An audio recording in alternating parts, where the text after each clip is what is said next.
Wind in the Willows by Kenneth Grahame. Chapter 1. The River Bank.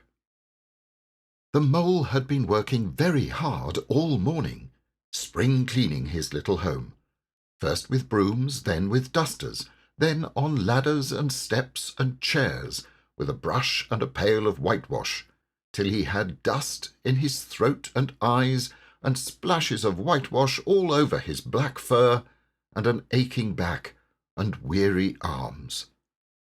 Spring was moving in the air above and in the earth below and around him, penetrating even his dark and lowly little house with its spirit of divine discontent and longing. It was small wonder, then, that he suddenly flung down his brush on the floor, said "Bother!" and "Oh, blow!" and also "Hang spring cleaning!" and bolted out of the house without even waiting to put on his coat.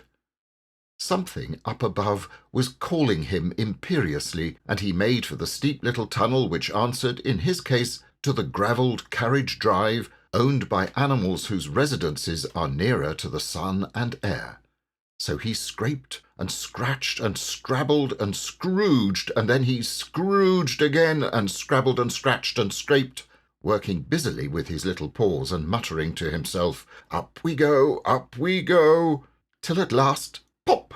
His snout came out in the sunlight, and he found himself rolling in the warm grass of a great meadow.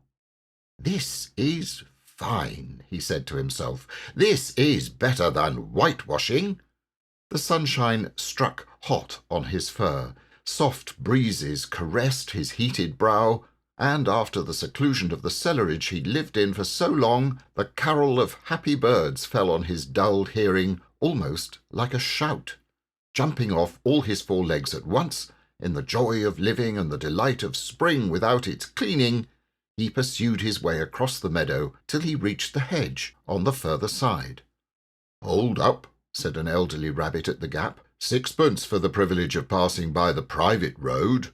He was bowled over in an instant by the impatient and contemptuous mole, who trotted along the side of the hedge, chaffing the other rabbits as they peeped hurriedly from their holes to see what the row was about. "Onion sauce, he remarked jeeringly, and was gone before they could think of a thoroughly satisfactory reply. Then they all started grumbling at each other. "How stupid you are! Why didn't you tell him? Well, why didn't you say? You might have reminded him," and so on, in the usual way. But of course it was then much too late, as is always the case. It all seemed too good to be true. Hither and thither through the meadows he rambled busily, along the hedgerows, across the copses, finding everywhere birds building, flowers budding, leaves thrusting, everything happy and progressive and occupied. And instead of having an uneasy conscience pricking him and whispering, "Whitewash," he somehow could only feel how jolly it was to be the only idle dog amongst all these busy citizens. After all, the best part of a holiday is perhaps not so much to be resting yourself as to see all the other fellows busy working. He thought his happiness was complete when, as he meandered aimlessly along, suddenly he stood by the edge of a full-fed river. Never in his life had he seen a river before. This sleek, sinuous, full-bodied animal, chasing and chuckling, gripping things with a gurgle and leaving them with a laugh, to fling itself on fresh playmates that shook themselves free and were caught and held again. All was a shake and a shiver, glints and gleams and sparkles, rustle and swirl, chatter and bubble. The mole was bewitched, entranced, fascinated. By the side of the river he trotted, as one trots when very small, by the side of a man who holds one spellbound by exciting stories. And when tired at last, he sat on the bank, while the river still chattered on to him, a babbling procession of the best stories in the world, sent from the heart of the earth to be told at last to the insatiable sea. As he sat on the grass and looked across the river, a dark hole in the bank opposite, just above the water's edge, caught his eye, and dreamily he fell to considering what a nice, snug dwelling-place it would make for an animal with few wants and fond of a bijou riverside residence above flood level and remote from noise and dust. As he gazed, something bright and small seemed to twinkle down in the heart of it, vanished, then twinkled once more like a tiny star. But it could hardly be a star in such an unlikely situation, and it was too glittering and small for a glowworm.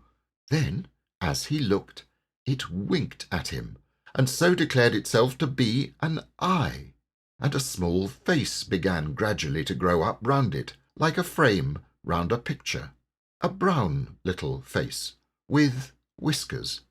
A grave, round face, with the same twinkle in its eye that had first attracted his notice, small, neat ears, and thick, silky hair. It was the water-rat. Then the two animals stood and regarded each other cautiously. "Hello, Mole," said the water-rat. "Hello, Rat," said the Mole. "Would you like to come over?" inquired the Rat presently. "Oh, it's all very well to talk," said the Mole rather pettishly, he being new to a river and riverside life and its ways. The Rat said nothing, but stooped and unfastened a rope and hauled on it, then lightly stepped into a little boat which the Mole had not observed. It was painted blue outside and white within, and was just the size for two animals, and the Mole's whole heart went out to it at once, even though he did not yet fully understand its uses. The Rat sculled smartly across and made fast. Then he held up his forepaw as the Mole stepped gingerly down. "Lean on that," he said. "Now then, step lively." And the Mole, to his surprise and rapture, found himself actually seated in the stern of a real boat. "This has been a wonderful day," said he, as the Rat shoved off and took to the sculls again. "Do you know, I've never been in a boat before in all my life." "What?" cried the Rat, open-mouthed. "Never been in a... You never... Well, what have you been doing, then? Is it so nice as all that?" asked the Mole shyly, though he was quite prepared to believe it as he leant back in his seat and surveyed the cushions, the oars, the rowlocks, and the fascinating fittings, and felt the boat sway lightly under him. "Nice? It's the only thing," said the water-rat solemnly, as he leant forward for his stroke. "Believe me, my young friend, there is nothing, absolutely nothing, half so much worth doing as simply messing about in boats. Simply messing," he went on dreamily, "messing about in boats. Messing—" "Oh, look out, Rat!" cried the Mole suddenly. It was too late. The boat struck the bank full tilt. The dreamer, the joyous oarsman, lay on his back at the bottom of the boat, his heels in the air. "About in boats, or with boats," the Rat went on composedly, picking himself up with a pleasant laugh. "In or out of them, it doesn't matter. Nothing seems really to matter. That's the charm of it, whether you get away or whether you don't, whether you arrive at your destination or whether you reach somewhere else, or whether you never get anywhere at all. You're always busy, and you never do anything in particular. And when you've done it, there's always something else to do, and you can do it if you like, but you'd much better not. Look here, if you've really nothing else on hand this morning, supposing we drop down the river together and have a long day of it." The Mole waggled his toes from sheer happiness, spread his chest with a sigh of full contentment, and leant back blissfully into the soft cushions. "What a day I'm having," he said. "Let us start at once." "Hold hard a minute, then," said the Rat. He looped the painter through a ring in his landing stage, climbed up into his hole above, and after a short interval reappeared, staggering under a fat wicker luncheon basket. "Shove that under your feet," he observed to the Mole as he passed it down into the boat. Then he untied the painter and took the sculls again. "What's inside it?" asked the mole, wriggling with curiosity. "There's cold chicken inside it," replied the rat briefly. "Cold tongue, cold ham, cold beef, pickled herring, salad, French rolls, cress sandwiches, potted meat, ginger beer, lemonade, soda water." "Oh, stop, stop!" cried the mole in ecstasies. "This is too much." "Do you really think so?" inquired the rat seriously. "It's only what I always take on these little excursions, and the other animals are always telling me that I'm a mean beast and cut it very fine." The mole never heard a word he was saying. Absorbed in the new life he was entering upon, intoxicated with the sparkle, the ripple, the scents and the sounds and the sunlight, he trailed a paw in the water and dreamed long, waking dreams. The water rat, like the good little fellow he was, sculled steadily on and forbore to disturb him. "I like your clothes awfully, old chap," he remarked after some half an hour or so had passed. "I'm going to get a black velvet smoking suit myself some day, as soon as I can afford it." "I beg your pardon," said the mole, pulling himself together with an effort. "You must think me very rude, but all this is so new to me. So this is a river." "The river," corrected the rat. "And you really live by the river? What a jolly life!" "By it, and with it, and on it, and in it," said the rat. "It's brother and sister to me, and aunts, and company, and food and drink, and, naturally, washing. It's my world, and I don't want any other. What it hasn't got is not worth having, and what it doesn't know is not worth knowing. Lord, the times we've had together! Whether in winter or summer, spring or autumn, it's always got its fun and its excitements. When the floods are on in February, and my cellars and basement are brimming with drink that's no good to me, and the brown water runs by my best bedroom window, or again, when it all drops away and shows patches of mud that smells like plum cake, and the rushes and weed clog the channels, and I can potter about dry shod over most of the bed of it and find fresh food to eat, and things careless people have dropped out of boats." "But isn't it a bit dull at times?" the mole ventured to ask. "Just you and the river, and no one else to pass a word with?"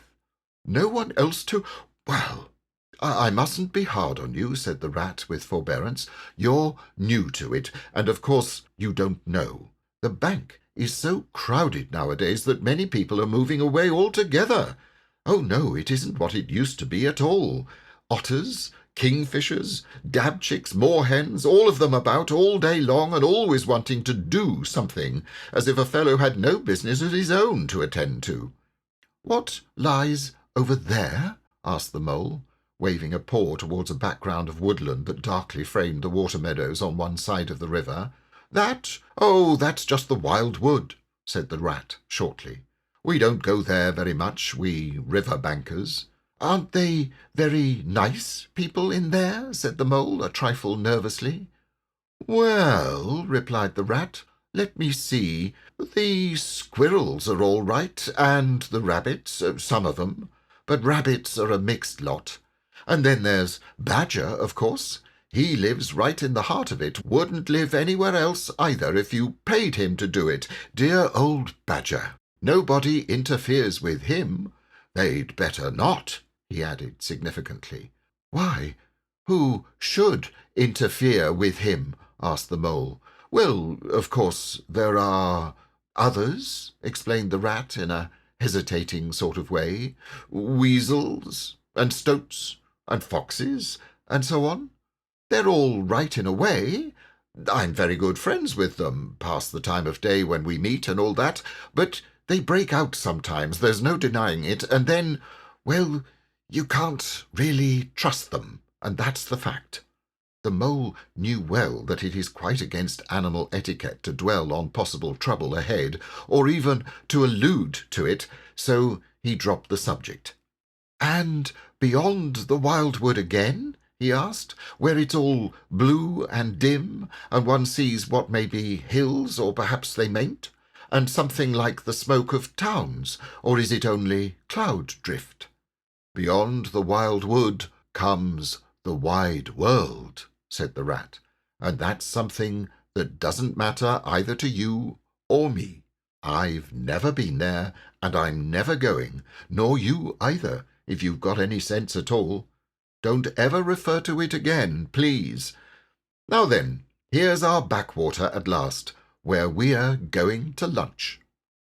Leaving the main stream, they now passed into what seemed at first sight like a little landlocked lake. Green turf sloped down to either edge. Brown, snaky tree roots gleamed below the surface of the quiet water, while ahead of them the silvery shoulder and foamy tumble of a weir, arm in arm with a restless, dripping mill wheel that held up in its turn a grey-gabled mill-house, filled the air with a soothing murmur of sound, dull and smothery, yet with little clear voices speaking up cheerfully out of it at intervals. It was so very beautiful that the mole could only hold up both forepaws and gasp, "Oh my! Oh my! Oh my!" The rat brought the boat alongside the bank, made her fast, helped the still awkward mole safely ashore, and swung out the luncheon basket.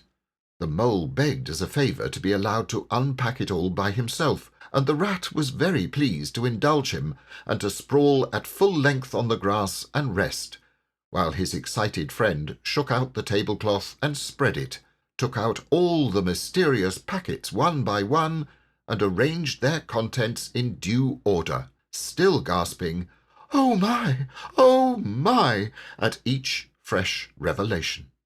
When all was ready, the rat said, "Now pitch in, old fellow," and the mole was indeed very glad to obey, for he had started his spring cleaning at a very early hour that morning, as people will do, and had not paused for a bite or sup. And he'd been through a very great deal since that distant time which now seemed so many days ago. "What are you looking at?" said the rat presently, when the edge of their hunger was somewhat dulled, and the mole's eyes were able to wander off the tablecloth a little. "I am looking," said the mole, "at a streak of bubbles that I see travelling along the surface of the water. That is a thing that strikes me as funny." "Bubbles? Oh ho!" said the rat, and chirruped cheerily in an inviting sort of way. A broad, glistening muzzle showed itself above the edge of the bank, and the otter hauled himself out and shook the water from his coat. "Greedy beggars," he observed, making for the provender. "Why didn't you invite me, Ratty?"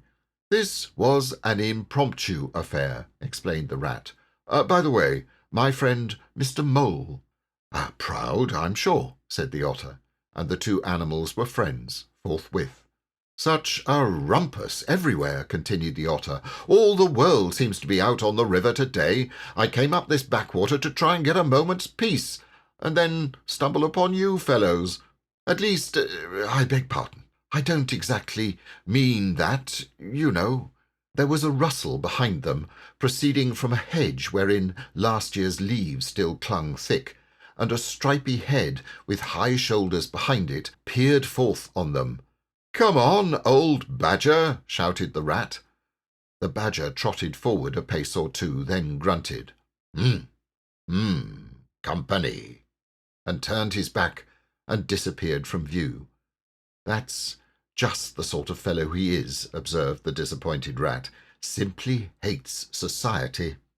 Now, we shan't see any more of him today. Well, tell us, who's out on the river?"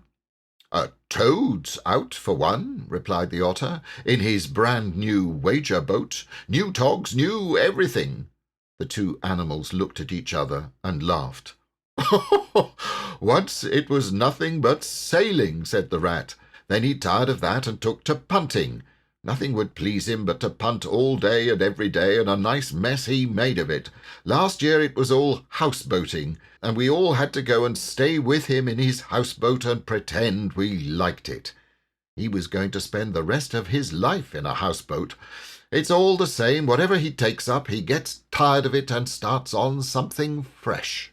Such a good fellow, too," remarked the otter reflectively, but no stability, especially in a boat. From where they sat, they could get a glimpse of the main stream across the island that separated them, and just then a wager boat flashed into view. The rower, a short, stout figure, splashing badly and rolling a good deal, but working his hardest. The rat stood up and hailed him, but Toad, for it was he, shook his head and settled sternly to his work. "He'll be out of his boat in a minute if he rolls like that," said the rat, sitting down again. "Of course he will," chuckled the otter. "Did I ever tell you that story about Toad and the lock-keeper? It happened this way. Toad, an errant mayfly, swerved unsteadily athwart the current in the intoxicated fashion affected by young bloods of mayflies seeing life. A swirl of water and a cloop, and the mayfly was visible no more. Neither was the otter. The mole looked down. His voice was still in his ears, but the turf whereon he had sprawled was clearly vacant. Not an otter to be seen as far as the distant horizon. But again there was a streak of bubbles on the surface of the river. The rat hummed a tune, and the mole recollected that animal etiquette forbade any sort of comment on the sudden disappearance of one's friends at any moment, for any reason or no reason whatever. "Well, well," said the rat, "I suppose we ought to be moving. I wonder which of us had better pack the luncheon basket." He did not speak of it as if he was frightfully eager for the treat. "Oh, please, let me," said the mole, so of course the rat let him. Packing the basket was not quite such pleasant work as unpacking the basket. It never is. But the mole was bent on enjoying everything, and although just when he'd got the basket packed and strapped up tightly, he saw a plate staring up at him from the grass, and when the job had been done again, the rat pointed out a fork, which anybody ought to have seen, and least of all behold the mustard pot, which he had been sitting on without knowing it. Still, somehow, the thing got finished at last, without much loss of temper. The afternoon sun was getting low as the rat sculled gently homewards in a dreamy mood, murmuring poetry things over to himself, and not paying much attention to Mole. But the mole was very full of lunch and self-satisfaction and pride, and already quite at home in a boat, so he thought, and was getting a bit restless besides, and presently he said, "Ratty, please, I want to row now." The rat shook his head with a smile. "Not yet, my young friend," he said. "Wait till you've had a few lessons. It's not so easy as it looks." The mole was quiet for a minute or two, but he began to feel more and more jealous of Rat, sculling so strongly and so easily along, and his pride began to whisper that he could do it every bit as well. He jumped up and seized the scull so suddenly that the rat, who was gazing out over the water and saying some more poetry things to himself, was taken by surprise and fell backwards off his seat with his legs in the air for the second time, while the triumphant mole took his place and grabbed the sculls with entire confidence. "Stop it, you silly ass!" cried the rat from the bottom of the boat. "You can't do it, you'll have us over." The mole flung his sculls back with a flourish and made a great dig at the water. He missed the surface altogether, his legs flew up above his head, and he found himself lying on top of the prostrate rat.